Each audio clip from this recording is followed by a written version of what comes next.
What's going on, guys? Welcome back to my channel. Today I'm giving you my thoughts about Springsteen, Deliver Me from Nowhere.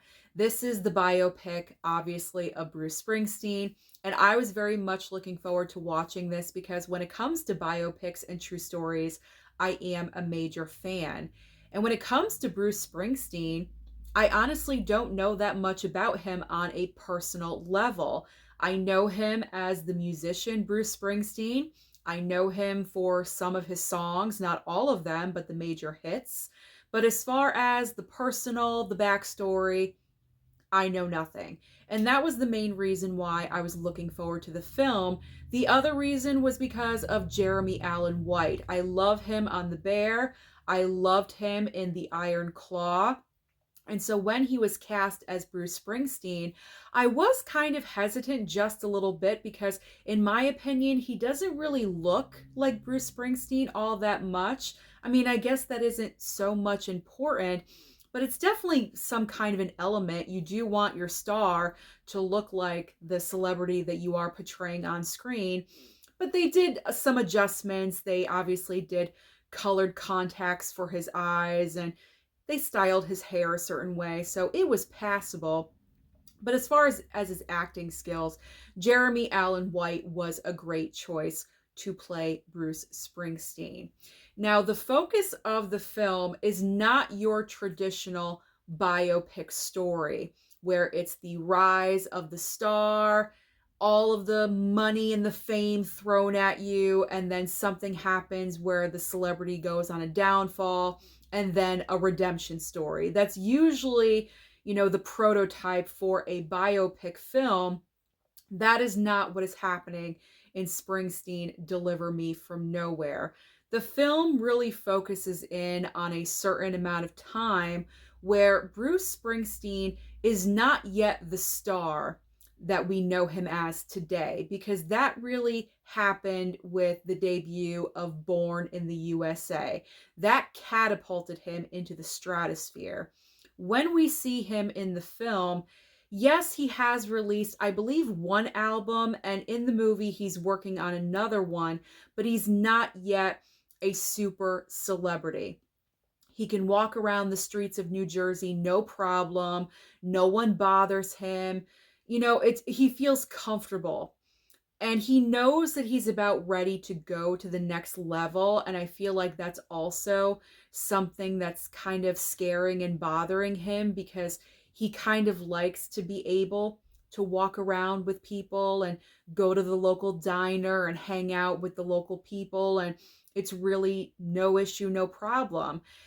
But what we're really dealing with here is that in the film, Bruce Springsteen is focusing in on a particular album that ends up being Nebraska. And this album, which I am not super familiar with, but it's a certain tone, a certain vibe. He doesn't want a whole bunch of publicity for the album. He doesn't want to promote it. He doesn't want to go on tour. This very much is something personal for him, because what he's dealing with in the movie is depression. A lot of depression from demons from his past linked to his father. He did not have the best home life growing up. And so because of that, he's always carried that with him. And so in the entire film, this is what the entire movie is about: depression, how it's affecting him, how he is dealing with it. Is he dealing with it at all? So let's talk about the positives. Positives, and then I will go into my negatives about the film. So the two positives that I am going to point out, I kind of already talked about already. One is Jeremy Allen White, and the other is Jeremy Strong. So we have two Jeremys going on in the film. Jeremy Allen White as Bruce Springsteen.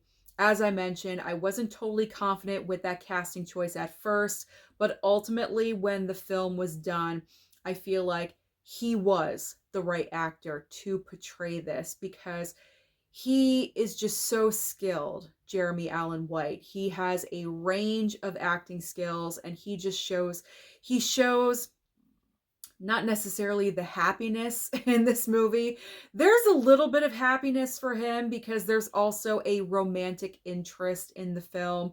And so Bruce is kind of developing that, that budding romance with a woman named Faye. I'm not really familiar with who she is in real life circumstances, but that is a budding romance and there's kind of a little bit of happiness there, but mainly we're dealing with depression, very dark stuff in the film. And I thought Jeremy Allen White's acting was superb on that level. Now, when it comes to Jeremy Strong, I don't think it's ever really clear as to the role that he played. He's definitely like the record label side of things. I'm not sure if he's Bruce Springsteen's manager in the film or if he just solely works for the record label. Like, I don't know. To me, it was not clearly defined the role of Jeremy Strong's character.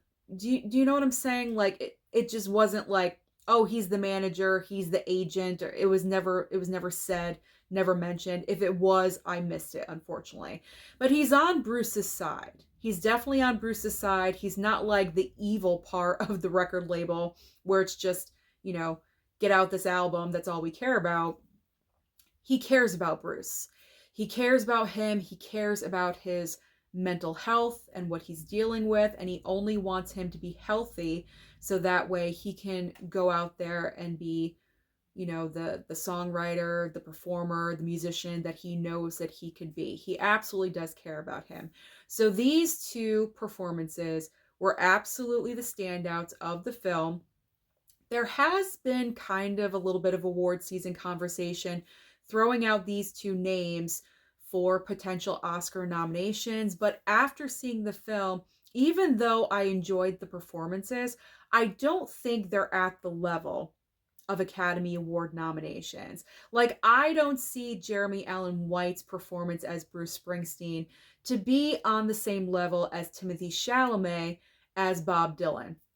Because as we all know, last year, Timothée Chalamet almost won. He could have won the Oscar for playing Bob Dylan in A Complete Unknown. And I just don't think the acting is to that level. Jeremy Strong, again, very good performance, but I'm just not seeing that either. I could be wrong, but in my opinion, I'm just not seeing it right now. Now, as far as the rest of the movie, I have got to be completely honest that I was not thrilled with the film as a whole, as an entire entity. I understand the focus on depression. I get it. I understand it. I appreciate the fact that the writer, I believe the writer director are the same person. I can appreciate the fact that this writer director wanted to focus in on this particular moment in Bruce's life. Maybe this was Bruce Springsteen's choice, his decision. I honestly don't know who made that choice. But as far as myself, I go to a film to be entertained, to have fun, to be moved, to have a range of emotions. That's why we go to the movies. That's why we watch movies in general. And I felt like with Springsteen, Deliver Me From Nowhere is a big, sad sack of a film.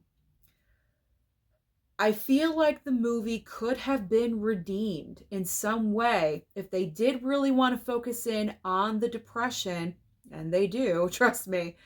I feel like the film could have been redeemed somehow, some way, if there were more scenes of Bruce performing. Because I gotta be honest, when Jeremy Allen White is on stage with a guitar singing, those scenes are few and far between. They are in there, but there is nothing in Deliver Me From Nowhere that's on the level of the ending scene in Bohemian Rhapsody, where we get an entire Queen concert. That does not happen.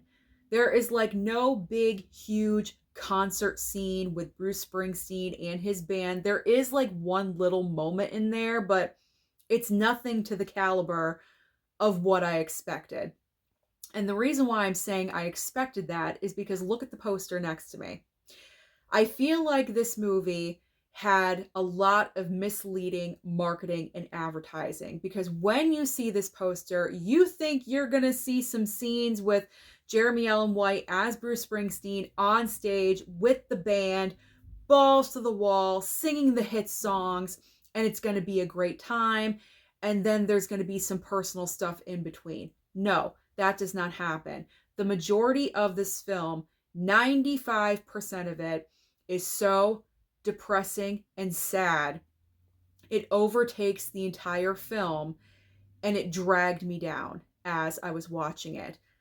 Again, I want to be clear. I'm not saying that they should not have talked about depression at all. I am not saying that, because I'm a big supporter of mental health and utilizing resources and talking to people. It doesn't matter who you talk to. If you're in a dark space, of course, talk to anybody and get that help. But to have it be the main topic of the movie was so overwhelming. It just dragged me down for 2 hours straight. It was just too much. I honestly do not think I will ever watch the film again. And that is very unfortunate, because the performances, of course, yes, I would love to see those again, and Jeremy Allen White, but you know what? I just don't think I can put myself through that again for another 2 hours. It was just way too much. So the focus on the depression part of Bruce Springsteen's life was just so overwhelming. I could not enjoy this movie.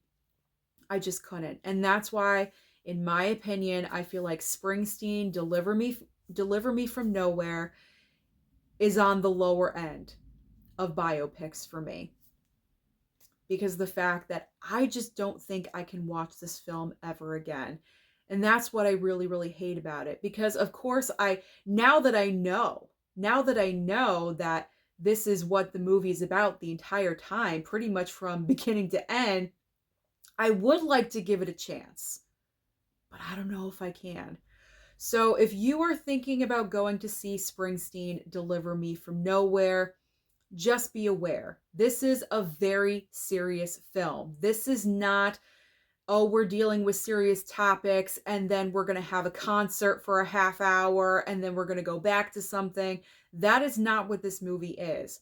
It is very serious, very depressing, 95% all the way through.